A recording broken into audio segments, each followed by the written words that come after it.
زمن پیغمبر علیه السلام الله دی دنیا ته رالیږلی دی رونو.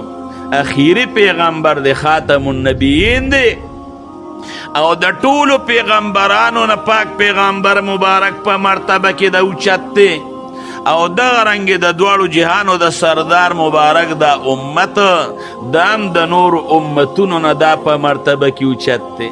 یو ځل د دواړو جهانو سردار مبارک صحابو ته وی په جنت کې به تاسو ثلث یې، یه مقصد داری چې جنت کې به درې حصه تاسو یې، لکه چې درې کسانی نو یو کس به پکې ستاسو نه. صحابو د خوشحالی نوی الله اکبر.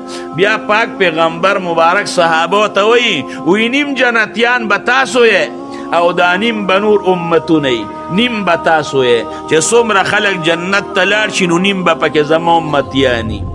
او بیا ورته څه وی ستاسو مثال څنګه دی لکه یو غوی دی او په هغه باندې تک تور ویښته دي، د تورو ویښتو ډک دی، یو پکې سپین ویښته دي سپین.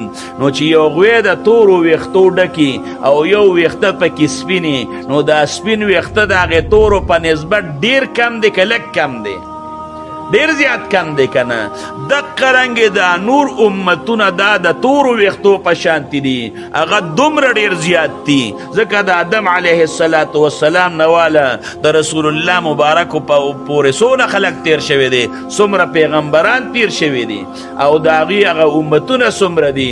ستاسو مثال پکې د تور ویښته په برابر، او بیا به هم تاسو نیم اهل الجنت یې. او یا لکه په یو غوی باندې فرض که مثلا په هغه باندې تور ویښته دي، د تورو ویښتو ډک دی، یو پکې سپین دی یا سپین ویښته دي، یو پکې تور دی.